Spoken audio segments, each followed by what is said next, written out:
31 ડિસેમ્બરમાં mini vacation દરમિયાન દેશ વિદેશના પર્યટકોનું ગુજરાતના વિવિધ સ્થળો પર ધસારો જોવા મળી રહ્યો છે।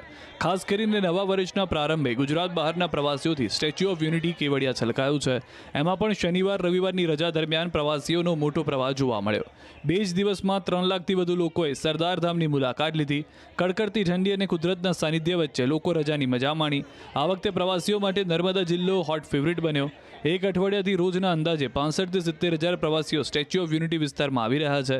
નવા વર્ષના વધામણા એટલે કે 31 ડિસેમ્બરના રોજ પ્રવાસીઓ નવા વર્ષની ઉજવણી વિશ્વની સૌથી ઊંચી પ્રતિમા કેવડિયામાં અને ટેન્ટ સિટી સહિતનું બુકિંગ ફૂલ થવાને કારણે પોલીસ અને તંત્ર પણ એલર્ટ થતા જોવા મળ્યા। જોકે હાલ નર્મદા જિલ્લામાં 31 ડિસેમ્બરની ઉજવણી કરવા આવતા પ્રવાસીઓ માટે હોટલો અને ટેન્ટ સિટીના ઉજવણી યાદગાર બની રહે તે માટે ડીજે પાર્ટી, આદિવાસી કલ્ચરનું જમવાનું મેનુ, સ્ટેજ આમ તમામ પ્રકારની સુવિધા માટે સજ્જ બન્યા છે। પ્રવાસીઓનો ધસારો વધતા રોજગારીઓમાં પણ વધારો થયાનું આવ્યું છે।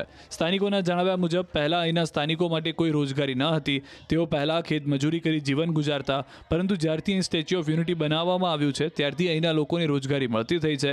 આજે કોઈ ખાણીપીણીની રેકડી તો કોઈ હોટલ ચલાવે છે, જેને લઈ અહીં આવતા પ્રવાસીઓ આ હોટલો કે રેકડી પર નાસ્તો કરતા રોજના 2000 થી 3000ની કમાણી કરી રહ્યા છે।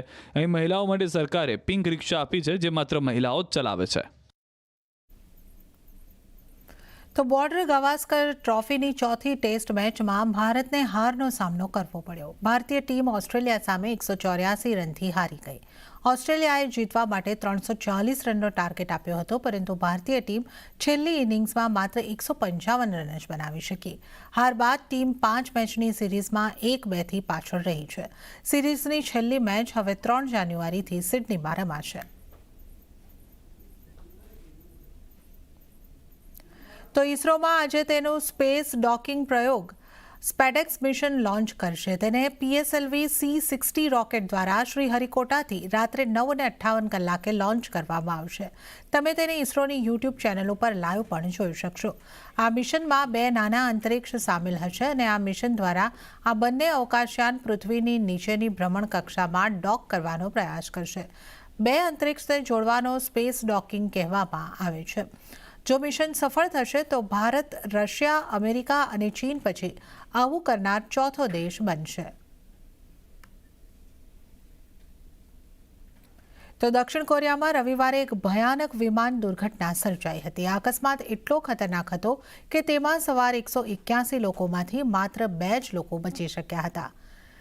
જેજુ એરલાઇન્સનું પ્લેન 7C-2216 બેંકોકથી 175 મુસાફરો અને 6 ક્રૂ મેમ્બરને લઈને મુઆન પર લેન્ડ કરી રહ્યું હતું। ત્યાર પછી પ્લેન રનવે પરથી સ્લીપ થયું અને કોન્ક્રીટની દિવાલ સાથે અથડાયું હતું, જે બાદ પ્લેનમાં આગ લાગી ગઈ હતી। લોકો એટલા ખરાબ રીતે દાઝી ગયા કે માત્ર 65 લોકોની ઓળખ થઈ શકી। આ ભયાનક અકસ્માત બાદ દક્ષિણ કોરિયાની સરકારે 4 જાન્યુઆરી સુધી રાષ્ટ્રીય શોક જાહેર કર્યો છે।